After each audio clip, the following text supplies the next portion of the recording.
وسلم صلى الله على محمد صلى الله عليه وسلم. Assalamualaikum warahmatullahi wabarakatuh. Alhamdulillahirabbil alamin wassalatu wassalamu ala asrofil anbiya'i wal mursalin wa ala alihi washabihi ajmain amma ba'du. Pemirsa Cahaya Ramadan TVRI yang berbahagia, alhamdulillah menjelang berbuka puasa kita dapat bertemu untuk sedikit berbincang-bincang berkaitan dengan manajemen zakat. Semoga kita semua senantiasa dalam kondisi sehat walafiat dan selalu dalam keberkahan dan lindungan Allah Subhanahu wa taala. Zakat merupakan sebuah ibadah yang tercakup dalam rukun Islam ketiga. Dari segi pelaksanaannya, zakat merupakan kewajiban sosial bagi para agnia ataupun hartawan setelah kekayaannya memenuhi batas minimal atau nisab dan rentang waktu setahun atau haul. Di antara hikmah disyariatkannya zakat adalah untuk mewujudkan pemerataan keadilan dalam ekonomi. Sebagai salah satu aset lembaga ekonomi Islam, zakat merupakan sumber dana potensial strategis bagi upaya membangun kesejahteraan umat. Oleh karena itu, Al-Quran memberi rambu agar zakat yang dihimpun disalurkan kepada mustahik atau orang-orang yang berhak menerima zakat. Hal ini juga telah diatur dalam Undang-Undang Republik Indonesia Nomor 23 Tahun 2011 tentang pengelolaan zakat dan regulasi peraturan-peraturan lain yang mengikuti di bawahnya. Akan tetapi kita semua tahu bahwa sebuah kewajiban tidaklah mudah untuk dilaksanakan. Begitu juga dalam melaksanakan kewajiban pengelolaan zakat. Dalam hal ini adalah upaya memaksimalkan pengumpulan dan pendistribusian dana zakat. Saat ini kita tahu bersama bahwa masyarakat Indonesia mempunyai kultur dan karakter yang berbeda-beda. Namun kita boleh berbangga bahwa bangsa Indonesia merupakan negara paling dermawan di dunia berdasarkan laporan World Giving Index. Oleh karena itu, optimalisasi pengumpulan dan pendistribusian dana zakat membutuhkan persiapan dan perencanaan yang matang. Semua aktivitas dan faktor-faktor terkait dengan implementasi pengelolaan zakat tersebut haruslah terencana, terorganisir, bahkan terkontrol dan dievaluasi proses capaiannya. Dalam konteks inilah manajemen untuk mengelola zakat sangat diperlukan agar pengelolaan itu berjalan dengan baik, sistematis, serta tepat sasaran. Untuk itu di zaman modern sekarang ini pengelolaan zakat diupayakan dan dirumuskan sedemikian rupa sehingga dapat dikelola secara baik. Para pengelola telah merumuskan pengelolaan zakat berbasis manajemen. Pengelolaan zakat berbasis manajemen dapat dilakukan dengan asumsi dasar bahwa semua aktivitas yang terkait dengan zakat dilakukan secara profesional. Pengelolaan zakat secara profesional perlu dilakukan dengan adanya saling keterkaitan antara berbagai aktivitas yang terkait dengan zakat. Dalam hal ini, keterkaitan antara sosialisasi, pengumpulan, pendistribusian, atau pendidikan, serta pengawasan. Semua kegiatan itu harus dilakukan menjadi sebuah kegiatan secara utuh, tidak dilaksanakan secara parsial atau bergerak sendiri-sendiri. Di Indonesia, lembaga pengelola zakat hanya ada 3 yang diakui oleh negara dan legal secara hukum, yaitu Basnas, LAS, dan UPZ yang telah berizin resmi. Para pengelola zakat yang telah sah tersebut tentu menerapkan prinsip manajemen zakat yang profesional meliputi kegiatan perencanaan, pengorganisasian, pelaksanaan, pelaporan, hingga pengawasan zakat. Manajemen zakat ini dapat diterapkan dalam setiap aktivitas pengelolaan zakat yang mencakup pengelolaan, pengumpulan, pendistribusian, dan pendayagunaan zakat. Zakat adalah harta yang wajib dikeluarkan oleh umat Islam yang telah memenuhi syarat tertentu, baik nisab maupun haul. Zakat diberikan kepada golongan yang berhak menerimanya, yaitu 8 asnaf. Manajemen zakat merupakan perwujudan dan pelaksanaan firman Allah Subhanahu wa taala sebagaimana diatur dalam surah At-Taubah ayat 103 yang artinya, ambillah zakat dari harta mereka. Dengan zakat itu Kamu membersihkan dan mensucikan mereka dan berdoalah untuk mereka. Sesungguhnya doamu itu menumbuhkan ketenteraman jiwa bagi mereka. Allah Maha mendengar, Allah Maha mengetahui. Dan masih banyak lagi ayat tentang perintah zakat yang diterangkan dalam Al-Quran. Adapun tujuan zakat adalah pertama, 1. Menegakkan keadilan dan kesejahteraan sosial. 2. Pemerataan pendapatan masyarakat. 3. Mensucikan jiwa dari kejelekan, kebatilan, dan pensuci dari dosa-dosa. 4. Terwujudnya kesejahteraan ekonomi umat. 5. Manajemen zakat juga dapat diartikan sebagai pengelolaan zakat, infak, sedekah yang disingkat dengan ZIS. Pengelolaan zakat memegang 3 prinsip aman dalam implementasi pelaksanaannya, yaitu 1. Aman syar'i, 2. Aman regulasi, dan 3. Aman NKRI.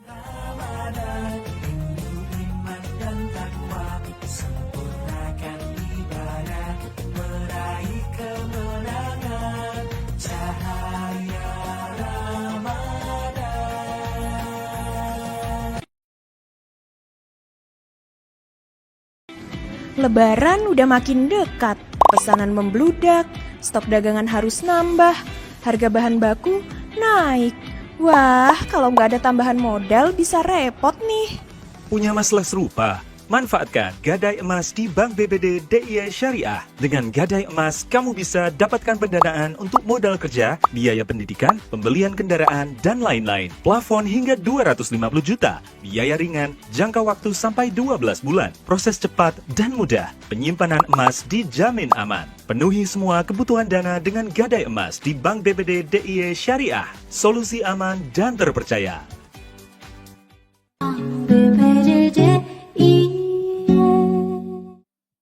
Cahaya bukan hanya tentang seberapa terang ia bersinar, tapi ia hadir bak penawar. Seperti halnya cahaya, zakat pun menjadi keberkahan pada semua dan memberikan kebahagiaan pada mereka, hingga cahaya zakat menjadi keajaiban, serta mengantarkan jiwa dan harta menjadi bersih, suci, dan menenteramkan. Yuk, tunaikan zakatmu di Basnas DIY.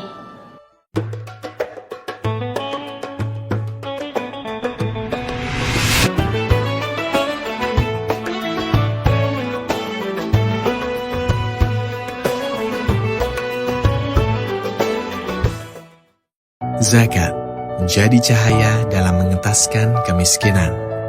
Salah satunya melalui pemberdayaan ekonomi. Dengan berbagai programnya, Basnas terus berupaya menumbuhkan kemandirian ekonomi para mustahik. Bantuan modal, pendampingan, dan pelatihan terus diberikan untuk mengasah keterampilan mereka. Terus salurkan zakat Anda agar menjadi jembatan untuk kehidupan yang lebih layak bagi mereka. Ini adikku, Widya. Dari dia kecil memang terkenal jago ngaji. Prestasinya udah gak bisa kehitung. Dari dulu kalau diajak jalan-jalan, pengennya cuma ibadah ke Mekah aja. Dek, besok ikut kakak yuk. Kemana kak? Ada deh, udah besok ikut aja. Wujudkan mimpimu berhaji dengan membuka tabungan Haji Syafa Mudharabah. Bebas biaya administrasi, setoran awal mulai dari 50.000, pendaftaran mudah, dan dapatkan porsi haji secara langsung hanya dengan 25 juta. Berhaji bukan lagi mimpi bersama Bank BPD DIY Syariah.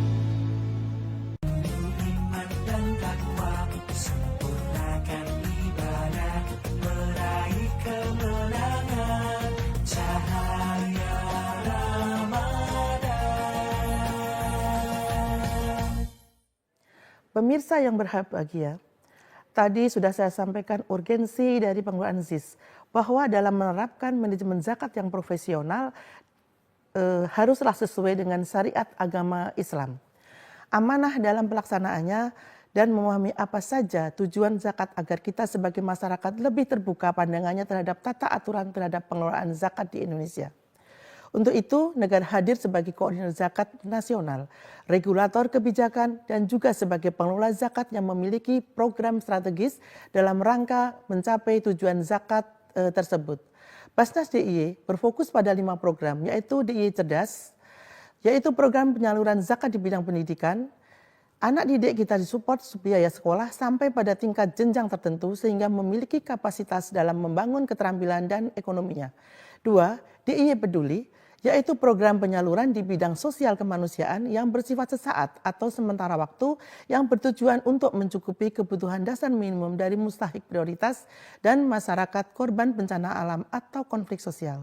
3. DIY Taqwa, yaitu program penyaluran di bidang dakwah bertujuan untuk menguatkan akidah kaum muslimin dari bahaya paham-paham yang merusak akidah Islam dan bahaya pemurtatan serta menguatkan kelompok mu'alaf. 4. DIY Sehat, yaitu program penyaluran di bidang kesehatan bertujuan untuk membantu masyarakat dalam deteksi dini penyakit, bantuan supporting pengobatan, dan rehabilitasi. 5. DIY Sejahtera, yaitu program penyaluran di bidang kesejahteraan ekonomi atau penyaluran yang bersifat produktif atau pemberdayaan, bertujuan untuk membantu mustahik dalam meningkatkan kemampuan ekonominya. Program-program tersebut diperuntukkan bagi penerima zakat maupun penerima infak atau sedekah dan dana sosial keagamaan lainnya. Adapun golongan yang berhak menerima zakat ada 8 asnaf, yaitu 1. Fakir adalah orang yang tidak memiliki harta benda untuk bisa mencukupi kebutuhan hidup dasarnya sebagai insan manusia. Miskin adalah orang yang memiliki harta benda atau pekerjaan namun belum bisa mencukupi kebutuhannya. Amil adalah orang-orang yang bertugas dalam mengurus zakat. Mu'alaf, orang yang baru masuk agama Islam, atau bisa juga orang Islam yang masih lemah dalam menjalankan syariat agama Islam. Budak atau rikob adalah hamba sahaya yang dijanjikan merdeka oleh tuannya setelah melunasi sejumlah tebusan yang sudah disepakati bersama. Fisabilillah adalah orang yang berjuang di jalan Allah, berjihad membela agama Islam dan tidak mendapatkan upah untuk keluarganya. Ibnu Sabil adalah orang yang kehabisan bekal dalam perjalanannya merantau untuk berbagai kebaikan, bukan dalam rangka maksiat. Selain penerima zakat, program-program tersebut juga bisa diperuntukkan bagi penerima infak, sedekah, dan DSKL sesuai sumber dananya yang berasal dari amanah para muzaki dan munfik. Hal ini karena selain berzakat, Islam juga memerintahkan umatnya untuk saling membantu dan saling tolong-menolong antar sesama. Salah satunya adalah dengan infak dan sedekah, antara lain melalui ayat Al-Quran dan hadis sebagai berikut. Sesungguhnya orang yang selalu membaca kitab Allah dan melaksanakan salat dan menginfakkan sebagian rezeki yang kami anugerahkan kepadanya dengan diam-diam dan terang-terangan, mengharapkan pandangan yang tidak akan merugi, yaitu orang yang berinfak baik di waktu lapang maupun sempit. Sedangkan tujuan pengelolaan zakat sesuai pasal 3 Undang-Undang Republik Indonesia nomor 23 tahun 2011 menyebutkan bahwa tujuan dari pengelolaan zakat yaitu 1. Meningkatkan efektivitas dan efisiensi pelayanan dalam pengelolaan zakat, meningkatkan manfaat zakat untuk mewujudkan kesejahteraan masyarakat dan penanggulangan kemiskinan. Berdasar pasal di atas, ada 2 tujuan dari pengelolaan zakat. Pertama, meningkatkan efektivitas dan efisiensi pelayanan. Yang dimaksud dengan efektivitas dan efisiensi adalah pendayagunaan seluruh sumber daya yang ada untuk mencapai taraf hasil yang telah ditetapkan. Hubungan antara pendayagunaan sumber daya dengan pencapaian taraf hasil harus diperantarai oleh dukungan perangkat yang memadai, yaitu 1. Tersedianya teknologi pelaksanaan pekerjaan, 2. Tersedianya struktur kelembagaan, 3. Tersedianya sumber daya manusia yang mumpuni, 4. Terdapat dukungan dalam pengelolaan dari pemerintah dan masyarakat, 5. Kepemimpinan yang mampu mengarahkan seluruh mekanisme pengelolaan zakat. Kedua adalah kemanfaatan zakat untuk mewujudkan kesejahteraan masyarakat dan penanggulangan kemiskinan. Kemiskinan mendapat perhatian penting dalam agama Islam. Hal tersebut disebabkan oleh berbagai faktor. Bisa saja muncul akibat sistem ataupun dalam diri manusia yang membatasi potensi untuk bertumbuh kembang secara maksimal sehingga kemiskinan dapat memunculkan multidimensi keburukan lainnya. Kemiskinan dapat menimbulkan kekafiran, meningkatkan angka kriminalitas, menyebabkan keretakan rumah tangga, menyebabkan munculnya generasi yang lemah secara fisik karena tidak mendapatkan asupan gizi yang layak, dan lemah secara pendidikan. Karena ketiadaan biaya, kemiskinan menciptakan manusia yang kurang berkualitas. Karena kemiskinan, orang tidak dapat menjalankan ibadah secara sempurna. Karena dalam beribadah ada syarat materi yang harus dipenuhi, misalnya dalam beribadah haji. Untuk itu, program-program dari lembaga pengelola zakat tersebut dalam implementasinya telah banyak berperan serta dalam menanggulangi kemiskinan. Hal ini sesuai dengan asnaf yang prioritas untuk dibantu, yaitu fakir dan miskin, tanpa meninggalkan asnaf-asnaf lainnya. Pemirsa yang berbahagia, konsep zakat dalam Islam adalah kadar sebagian harta dari muzaki, orang kaya atau yang mampu secara ekonomi, yang telah memenuhi syarat minimal atau nisab dan rentang waktu 1 tahun haul yang menjadi hak dan diberikan kepada mustahik penerima zakat. Selain itu, manajemen pengelolaan zakat yang dirasa penting adalah untuk kesejahteraan umat Islam. Untuk itu, zakat harus dikelola dengan baik agar dapat mendapat kepercayaan dari masyarakat. Karena kepercayaan masyarakat merupakan salah satu kunci keberhasilan dalam pengelolaan zakat. Pengelolaan zakat berbasis manajemen dapat dilakukan dengan asumsi dasar bahwa semua aktivitas yang terkait dengan zakat dilakukan secara profesional. Pemirsa yang berbahagia, kita harus meyakini bahwa sebaik-baiknya harta adalah yang bermanfaat bagi sesama. Insya Allah, harta tersebut merupakan amal ibadah yang nantinya akan menemani kita baik di dunia maupun di akhirat. Seperti yang telah disabdakan oleh Rasulullah, lindungilah harta kalian dengan zakat dan obatilah orang-orang sakit di antara kalian dengan sedekah. Demikian para pemirsa yang dirahmati Allah, kurang lebihnya mohon maaf. Billahi taufiq wal hidayah. Wassalamualaikum warahmatullahi wabarakatuh.